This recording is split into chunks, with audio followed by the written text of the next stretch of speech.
안녕하세요. 숨가락복음 선교의 지휘자 강사입니다. 오신 것을 진심으로 환영하며 해피 바이블을 열어가도록 하겠습니다. 오늘 증거드릴 말씀의 제목은요. 784강 우물물아 솟아나라 라는 제목으로 하나님의 말씀을 나눠보는 시간을 갖도록 하겠습니다.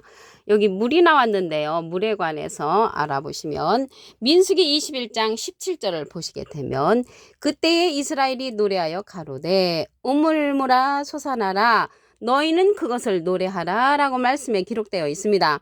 솟아나는 우물인데요. 여기 이스라엘이 나왔잖아요. 이스라엘은 호세아 10장 1절에 보시게 되면 이스라엘은 열매 맺는 무성한 포도나무로 나왔습니다. 이 포도나무는 예수님을 상징을 하지요. 요한복음 15장 1절에 보시게 되면 내가 참 포도나무요. 그래서 예수님을 상징하는 포도나무 열매가 이스라엘이란 말이죠. 그 예수님의 열매라면 예수님을 믿는 자를 가리켜서 이스라엘이라고 이렇게 상징된 것을 알 수가 있습니다. 그래서 우물물아 솟아나라고 했는데 솟아나는 샘물에 관해서 말씀을 보도록 하겠습니다. 요한복음 4장 14절을 보시게 되면 내가 주는 물을 먹는 자는 영원히 목마르지 아니하리니 나의 주는 물은 그 속에서 영생하도록 솟아나는 샘물이 되리라. 예수님께서 주시는 그 물이 영생하도록 솟아나는 샘물이 된단 말이죠. 솟아나는 샘물.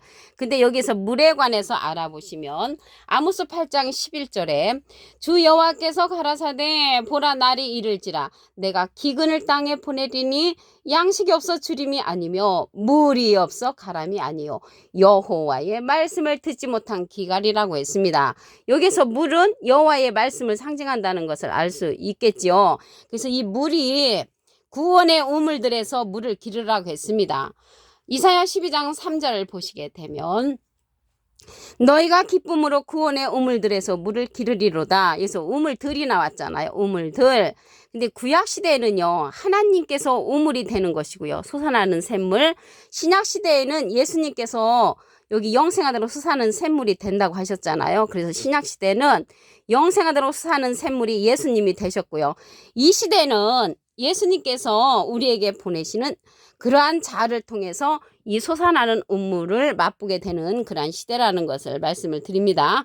그 자에 관해서 알아보도록 하겠습니다. 계시록 21장 6절을 보시게 되면 나는 알파와 오메가요 처음과 나중이라 내가 생명수 샘물로 목마른 자에게 값없이 주리니 이기는 자는 이것들을 유업으로 얻는다고 했습니다. 이기는 자가 나왔잖아요. 이기는 자는 이긴 자와 틀립니다. 예수님은 이긴 자 세 글자. 예수님이 보내는 자는 이기는 자가 되는 것입니다. 이 이기는 자는 예수님께서 그에게 이제 권세를 주는 자로서 계시록에 가서 보시게 되면 출현을 합니다. 그런데 여기 생명수 샘물이라고 했잖아요. 생명수 샘물. 이 생명수 샘물은 마음의 문을 여는 생명수 샘물인데 우물물처럼 솟아나는 그러한 샘물이 된다는 것을 말씀을 드립니다. 그 생명수 샘물을 누가 주냐면 이기는 자는 이것들을 유업으로 얻는다고 했잖아요. 이 유업을 얻는 이 자가 이기는 자인데 우리도 이기는 자를 통해서 이기는 자가 되어야만이 유업을 이룰 수가 있다는 것을 말씀을 드립니다. 이기는 자는 예수님으로부터 권세를 받은 자로 출현을 합니다. 계시록 2장 26절을 보시게 되면 이기는 자와 끝까지 내 일을 지키는 그 이기는 자는 끝까지 예수님의 일을 지키는 그고요. 예수님은 이긴 자십니다. 요한복음 16장 33절에 보시게 되면 그 중간에서부터 너희가 환난을 당하나 탐대하라 내가 세상을 이기었노라.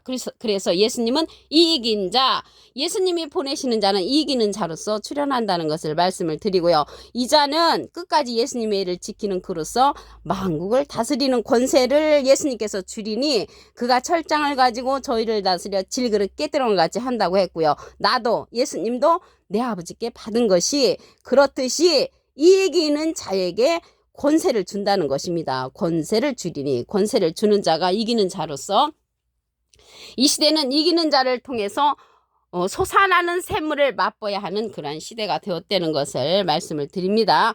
그래서 하나님과 이긴 자 예수님과 이기는 자는 삼위일체가 되는 것이죠.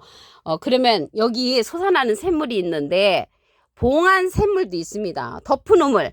덮은 우물은 솟아나지를 못하겠죠. 그 우물에 관해서 보도록 하겠습니다. 아가서 4장 12절을 보시게 되면 나의 누이 나의 신부는 잠근 동산이요. 잠겨진 동산이란 말이죠. 덮은 우물이요. 덮어져 있으니까 솟아나지 못하죠. 봉한 샘이구나. 덮어진 이 샘 속에 덮은 우물이 있다는 것이죠. 근데 이러한 자가 아가서 4장 15절에 가서 보시게 되면 너는 동산의 샘이요 생수의 우물이요 레바논에서부터 흐르는 시내로구나. 레바논에서부터 흐르는 그 시내가 자기네들로서는 동산의 샘, 동산의 우물이지만 덮은 우물이란 말이죠. 이 덮은 우물, 봉한 샘. 아이러니하게도 이곳에 더 많은 사람들이 동산의 샘, 생수의 우물이라고 그곳에 이제 마시는 물들이 더 많다는 것을 말씀을 드리고요. 레바논에서 흐르는 그러한 동산의 샘이 덮은 우물이라고 했잖아요. 그러면 이 레바논은 에스겔서 31장 3절에 보시게 되면 아수르 사람은 가지가 아름답고 그늘은 삼림의 그늘 같으며 키가 높고 꼭대기가 구름에 닿은 레바논 백향목이라고 했습니다. 그 레바논 백향목이 아수르 사람인데 하나님의 동산의 백향목도 있고요. 이 레바논에 있는 그 백향목은 덮은 우물, 봉한 샘이 되는가 하면은 하나님의 동산에 있는 그러한 백향목도 있습니다. 하나님의 동산에 있는 백향목이 에스겔서 31장 8절에 보시게 되면 하나님의 동산의 백향목이 능히 그를 가려우지 못하며 레바논 백향목이 더 아름답다는 것이죠. 잣나무가 그 굵은 가지만 못하며 단풍나무가 그 가는 가지만 못하며 하나님의 동산의 아무 나무라도 그 아름다운 모양과 같이 못하다고 했습니다. 그래서 우리가 눈으로 볼 적에는 여기 봉한샘 덮은 우물이 더 아름답게 보인다는 것이죠. 그렇기 때문에 이 덮은 우물 봉한샘에 이러한 물을 마시는 자가 더 많다는 것을 알 수가 있겠습니다. 계시록 22장 17절을 보도록 하겠습니다. 성령과 신부가 말씀하시기를 오라 하시는도다. 듣는 자도 오라 할 것이요 목마른 자도 올 것이요 또 원하는 자는 값없이 생명수를 받으라고 했습니다. 여기 생명수, 생명이 될 수 있는 물이라는 말이죠. 이 생명수를 받는데 성령과 신부가 말씀하신다고 했거든요. 여기에서 성령은 어떠한 성령을 말하냐면 증거하는 이가 있다고 했습니다. 요한일서 5장 7절을 보시게 되면 증거하는 이는 성령이시니 성령은 진리니라. 진리의 성령이란 말이죠. 진리의 성령의 말씀이 생명수를 받으라는 것입니다. 그래서 이 생명수를 받으려면 예수님께서 보내시는 진리의 성령의 말씀이라는 것을 말씀을 드리고요.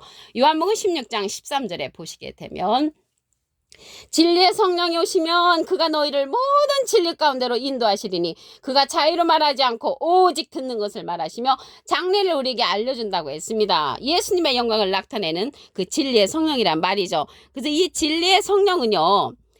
예수님께서 보내시는 그 성령으로서 요한복음 15장 26절에 보시게 되면 내가 아버지께로서 너에게 보낼 보혜사 곧 아버지께로서 나오시는 진리의 성령이 오실 때 그가 나를 증거하실 것이요. 예수님을 증거하는 성령으로서 보낼 보혜사라고 했습니다. 이 보혜사란 말이죠. 보혜사는 보혜사인데 또 다른 보혜사를 우리에게 보내주신다고 했습니다. 요한복음 14장 16절에 보시게 되면 내가 아버지께 구하겠으니 그가 또 다른 보혜사를 너에게 주사 영원토록 너희와 함께 있게 하시리니 저는 진리의 영이라고 했고요. 세상은 능히 저를 받지 못하고 저를 보지도 못하고 알지도 못한다고 했습니다. 너희는 저를 아나니 저는 너희와 함께 거하시며 너희 속에 계시겠음이라고 했습니다. 이 시간 이후로 진리의 성령에 관해서 알고 계시는 여러분들은 꼭 진리의 성령 생명수의 샘물을 주는 이기는 자를 받아들이시는 여러분이 되기를 간절히 바라겠습니다. 민수기 21장 17절을 다시 한번 보시겠습니다.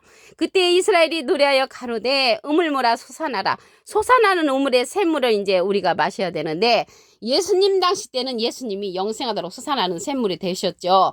요한복음 4장 14절에 보시게 되면 내가 주는 물을 먹는 자는 영원히 목마르지 아니하리니 나의 주는 물은 그 속에서 영생하도록 솟아나는 샘물이 된다고 했습니다. 영생하도록 솟아나는 샘물을 예수님 당시 때는 예수님 자신이 됐고요. 이 시대는 영생하도록 솟아나는 샘물을 이기는 자를 통해서 우리가 유업을 얻을 수가 있습니다. 계시록 21장 6절을 보시게 되면 나는 알파와 오메가요 처음과 나중이라 내가 생명수 생물로 목마른 자에게 값없이 주리니 이기는 자는 이것들을 유업을 얻으리라. 그래서 이기는 자를 통해서 우리도 이기는 자가 되어야만이 생명수 샘물을 받을 수가 있다는 것을 말씀을 드립니다. 예수님 당시 때는 예수님이시고요. 이 시대는 이기는 자를 우리에게 주시는데 이 이기는 자는 예수님께서 권세를 준 자입니다. 계시록 2장 26절을 보시게 되면 이기는 자와 끝까지 내 일을 지키는 그 예수님의 일을 지키는 그가 이기는 자로 출현을 합니다. 예수님은 이긴 자시죠. 요한복음 16장 33절에 보시면 내가 세상을 이겼노라. 예수님은 이긴 자, 보내시는 자는 이기는 자로 출현하는데 예수님으로부터 권세를 받았죠. 만국을 다스리는 권세를 주리니 그가 철장을 가지고 저희를 다스려 질그릇 깨뜨린 것 같이 하리라. 나도 예수님도 내 아버지께 받은 것이 그렇듯이 이기는 자에게 권세를 주는 자가 생명수 샘물을 우리에게 인도를 한단 말이죠. 이 생명수 샘물로. 그러면 이 생명수 샘물이 솟아나는 우물물인데 덮는 우물도 있습니다. 아가서 4장 12절에 보시게 되면 나의 누이 나의 신부는 잠근 동산이요 덮은 우물이요 봉한 샘이로구나. 이게 봉한 샘이 있는데 이 봉한 샘이 아이러니하게도 더 멋있은 그런 레바논에서 흐르는 시내라고 했습니다. 아가서 4장 15절에 보시게 되면 너는 동산의 샘이요 생수의 우물이요 레바논에서 흐르는 샘이라고 했거든요. 그래서 레바논에서 흐르는 이 덮은 우물 봉한 샘이 사람들 눈에는 저 아름답게 보이기 때문에 이곳에서 마시는 그러한 물들을 하나님께서 주신 물이 아닌데도 더 많은 사람들이 마신다는 것을 말씀을 드립니다. 하나님의 있는 그 동산에 백향목도 있는데 에스겔서 31장 8절에 보시게 되면 하나님의 동산의 백향목이 능히 그를 가려우지 못하며 잣나무가 그 굵은 가지만 못하며 단풍나무가 그 가는 가지만 못하며 하나님의 동산의 아무 나무라도 그 아름다운 모양과 같지 못하다고 했습니다. 이게 무슨 얘기냐면 봉한 샘, 덮은 우물에 있는 그러한 자들이 더 아름답게 보이기 때문에 이곳에 많은 사람들이 간다는 것을 말씀을 드립니다. 계시록 22장 17절을 보도록 하겠습니다. 성령과 신부가 말씀하시기를 오라 하시는도다. 듣는 자도 오라 할 것이요 목마른 자도 올 것이요 또 원하는 자도 값없이 생명수를 받으라. 생명수를 받는데 이기는 자를 통해서 받는다고 그랬죠. 근데 이 이기는 자가 성령과 신부가 말씀한다고 했거든요. 그러면 여기에서의 성령은 증거하는 이가 있는데 진리의 성령이라고 했습니다. 요한일서 5장 7절을 보시게 되면 증거하는 이는 성령이시니 성령은 진리니라. 이 진리의 성령은 예수님의 이름으로 보내는 그런 성령입니다. 예수님께서 보낼 보혜사라고 했거든요. 요한일서 15장 26절에 보시게 되면 내가 아버지께로서 너에게 보낼 보혜사 곧 아버지께로서 나오시는 진리의 성령이 오실 때 그가 나를 증거하실 것이요. 예수님을 증거하는 성령이 진리의 성령인데 보혜사라고 했거든요. 보혜사라는 그런 뜻은요 대언자라는 그런 뜻을 갖고 있습니다. 요한일서 2장 1절 그 중간에서부터 보시게 되면 누가 죄를 범하면 아버지 앞에서 우리에게 대언자가 있으니 그 대언자 앞에 조그만하게 3자가 있습니다. 관조 성경 해석란에 보시게 되면 보혜사라고 기록되어 있습니다. 이 보혜사는 파라클레트거든요. 헬라어로는 파라클레토스로 곁에 파라와 부름받은 클레토스란 말의 합성어로 도움을 주기에 곁에 부름받은 자란 그런 뜻을 갖고 있고요. 라이프 성경 백과사전에는 컴포터 의료자, 카운셀러 상담자, 미래를 중보자, 헬퍼 돕는 자, 소플리케이터 탄원자라는 이름을 갖고 있는 것이 보혜사, 또 다른 보혜사라고 이제 말씀을 드렸습니다. 그래서 이 또 다른 보혜사는 예수님께서 우리에게 보내주는 그런 성령으로서 모든 진리 가운데로 인도하는 그런 성령입니다. 요한복음 16장 13절에 보시게 되면 진리의 성령이 오시면 그가 너희를 모든 진리 가운데로 인도하시리니 그가 자유로 말하지 않고 오직 듣는 것을 말하시며 장래를 우리에게 알려준다고 했습니다. 그래서 이 진리의 성령을 받은 자는 이기는 자가 되어서 우리들에게 영생하도록 솟아나는 샘물을 주는 자라는 것을 말씀을 드립니다. 예수님은 비둘기 같은 성령을 받으셨습니다. 오늘 784강 우물물아 솟아나라 라는 제목으로 하나님의 말씀을 나눠보는 시간을 가졌습니다. 감사합니다.